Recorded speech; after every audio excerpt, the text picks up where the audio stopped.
Vous savez quoi, les amis? Nous avons un plus en termes de connaissances que les Caucasiens. Parce que les Caucasiens connaissent peut-être à 60% leur histoire. C'est important de le dire. Mais nous, les Africains, on connaît même leur histoire à 80, parfois 100%. Parce qu'ils nous ont imposé l'histoire des Caucasiens dans nos collèges et lycées. Nous connaissons aussi notre histoire. On n'est pas nombreux, mais ce qu'on est en train de faire aujourd'hui, c'est d'éduquer la masse et les pomper, les dire notre histoire, les raconter notre histoire.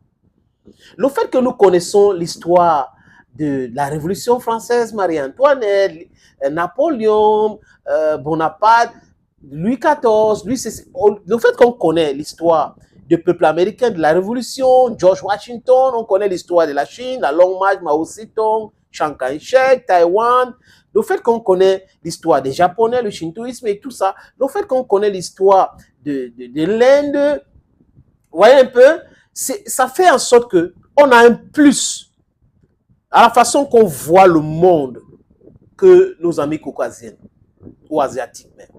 Oui, le peuple africain a un plus. C'est important de le dire. Mais si vous posez la question aux caucasiens, ils ne connaissent pas notre histoire. On leur raconte des tissus de mensonges à la télévision et ils prennent ça pour agent comptable. C'est un jungle, c'est ceci, parce que un jungle où on va faire du dumping, on envoie la nourriture, on envoie les voitures, on fait le commerce avec, il faut qu'ils achètent tout chez eux, on va les piller. Voilà, l'Afrique c'est un jungle. Mais non, non, non, les amis caucasiens, nous ne sommes pas un jungle. Nous sommes un peuple paisible, qu'on a esclavagisé. Nous sommes un peuple qui souffre du racisme. Oui, les Caucasiens nous ont traités, certains continuent de nous traiter. Et la discrimination raciale existe aujourd'hui, les amis. C'est ce que nous condamnons. Heureusement que le monde entier est en train de condamner cela. Et même nos amis caucasiens sont en train de condamner. Parce quand même, ils n'ont pas de choix. Parce que quand on parle d'antisémitisme, c'est le racisme anti-israélien. Maintenant, le racisme noir existe. Vous voyez un peu des amis. Donc, quand j'ai fini de dire ça, je dis encore que c'est une bonne chose. Et vous qui suivez nos différentes pages, nos plateformes, vous nous suivez, c'est parce que, les amis, vous savez que nous avons quelque chose à vous dire. On a une petite expérience comme ça. Nous connaissons un tout petit peu l'histoire comme ça. Et on peut comparer, we can do a comparative study to tell you it ways this way. This is our story. We are more enlightened and what we are doing is correct. History has it that we are on the right path. Are you getting the point? Are you really getting the point? Okay. Les Français, en sens qui, les amis? Quand on vous dit Français, l'histoire récente de la France, c'est qui? On parle plus de qui? De De Gaulle. Les gaullistes, parce que je suis gaulliste. Toute la classe politique française est gaulliste. De Gaulle. Moi qui ai visité la France, on parle de l'aéroport porte le nom de Charles de Gaulle. L'aéroport Paris-Charles de Gaulle. Il y a Orly, il y a Charles de Gaulle, les amis. Donc, vraiment pour lui, pour les Français, c'est un exemple à suivre. C'est quelqu'un de formidable. C'est quelqu'un qui a transformé la France. Mais c'est qui de Gaulle? C'est un putschiste. C'est un militaire qui a fait un coup d'État. C'est qui de Gaulle? C'est celui qui a dit non aux Américains. Partez avec votre base militaire. C'est qui de Gaulle? C'est lui qui a dit non aux Américains, vous ne pouvez pas battre la monnaie à notre place. Non, on veut la souveraineté monétaire. C'est qui de Gaulle? C'est celui qui est sorti du commandement militaire de l'OTAN, North Atlantic Treaty Organization, Organisation des traités Nord-Atlantique. C'est qui de Gaulle? C'est celui qui a maintenu le peuple africain dans la souffrance. Ça veut dire que de Gaulle ne voulait pas que les Africains aient les indépendances. Alors que c'est les Africains, plus de 1 million d'Africains sont allés en France lutter pour les libérer contre le nazisme, avec l'armée rouge dont les Russes ou l'Union soviétique. C'est qui de Gaulle? C'est celui qui a envoyé les militaires tuer les Camerounais francophones qui luttaient pour l'indépendance du Cameroun francophone. On les a gazés, on les a brûlés dans les forêts du pays Bamileke et pays Bassa. Oumyobé, d'ailleurs, a été tué à Libelingoi, dans le pays Bassa. C'est qui de Gaulle? C'est celui-là qui a mené une guerre farouche contre les Algériens, qui voulaient tout simplement leur indépendance. C'est qui de Gaulle? c'est celui qui a aidé à l'assassinat de Jules Christ Sylvano Olympio, le père de Jules Christ Olympio. Modibo Keïta l'a enlevé au pouvoir, qui a comploté pour enlever Kwame Nkrumah au pouvoir, qui a comploté pour l'assassinat de Patrice Emery Lumumba avec la Belgique. C'est qui De Gaulle? C'est tout ce qui est mauvais pour le peuple africain. C'est tout ce qui est nocif pour le peuple africain. C'est qui De Gaulle? C'est les 11 accords coloniaux. C'est qui De Gaulle? C'est la création de francs CFA. C'est qui De Gaulle? C'est la double imposition.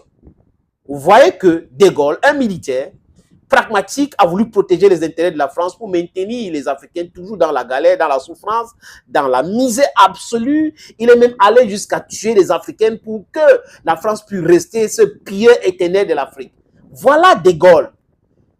Il est encensé par la France, il est vraiment un exemple à suivre. Personne n'ose critiquer De Gaulle en France. Tout le monde est gaulliste. Quand il y a le changement de pouvoir en douceur au Burkina Faso, les donneurs de leçons commencent à condamner cela. Quand il y a changement de pouvoir au Mali, ils commencent à condamner cela. Lisez bien, comprenez bien ce que je suis en train de dire.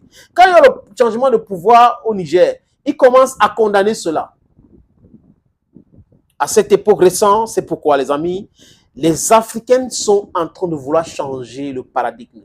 Et l'éducation sur la libération de l'Afrique est en train de pénétrer même en Europe, dont la peur gagne l'élite occidentale qui a toujours maintenu dans l'ignorance le peuple africain et a utilisé ces médias pour continuer à perpétuer ce pillage, cet esclavage en temps moderne. Et le peuple africain aujourd'hui, avec certains de ses enfants, nous autres, qui avons visité les 5 continents au monde, modestement, qui ont une certaine éducation, une compréhension de la chose, essaie de passer un message aujourd'hui qui est en train de porter ses fruits, dont la peur les gagne. Qu'est-ce qu'ils disent? Il y a le ressentiment anti-français. C'est quelle histoire d'amour? Dans l'école des relations internationales, des diplomaties, qu'est-ce qu'il dit?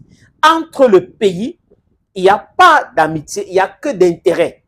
Je parle de l'école de la diplomatie occidentale. Il n'y a pas des amitiés, il n'y a que d'intérêt. Regardez ce que les Américains sont en train de faire à Attic.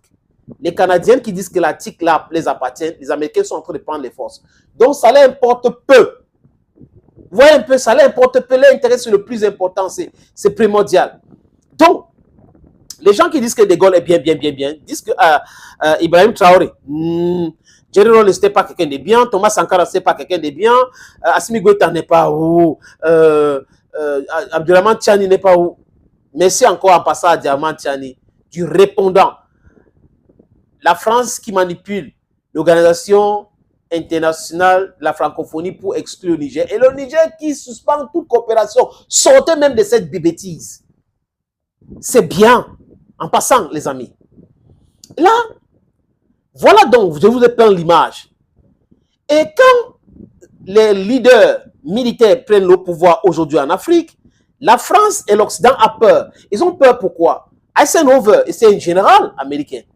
George Washington, le premier président américain, c'était un général qui a lutté pour la libération des Amériques entre les mains des Britanniques. Donc, ils voient la même chose, cette même révolution, le pragmatisme des militaires. Ils commencent à condamner tout le monde. Ils donnent les conseils. On voit un ambassadeur qui va venir. Non, il faut vraiment remettre le pouvoir aux civils. Parce qu'ils savent qu'ils ont déjà corrompu la plupart. Et du coup, dès que ça sera business as usual. No, it's never going to be that way. There are some civilians who are changed. And there's military men who are extremely hostile to the fact that you don't want us to develop our continent, our countries. You understand what I'm talking about? To me, Africa is a country. Et Olengi Nguema m'a plu dans ce petit extrait que je vais vous montrer, quand il dit que l'ambassadeur de la France est venu le voir pour lui demander de remettre le pouvoir aux civils rapidement. Et là, il lui a dit que c'est comme si vous ne connaissez pas bien votre histoire. Je vous suggère, les amis, de regarder cet extrait d'Olengi Nguema. Même eux-mêmes les Blancs, quand ils sont venus me voir au bureau, ce qu'on appelle ambassadeur. Oui, voilà, ce n'est pas bon, transition comme ça, voilà. Et je leur ai dit, et De Gaulle, qui a libéré la France? Qui a délivré la France? C'est pas le général De Gaulle, c'était-il civil ou militaire? Il était général ou pas? Il avait les mêmes étoiles que qui?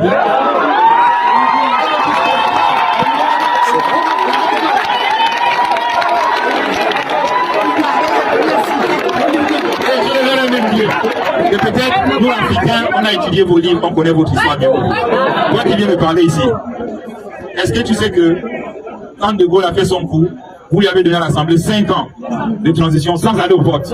Et pourquoi tu m'imposes le vote? C'est une pure vérité.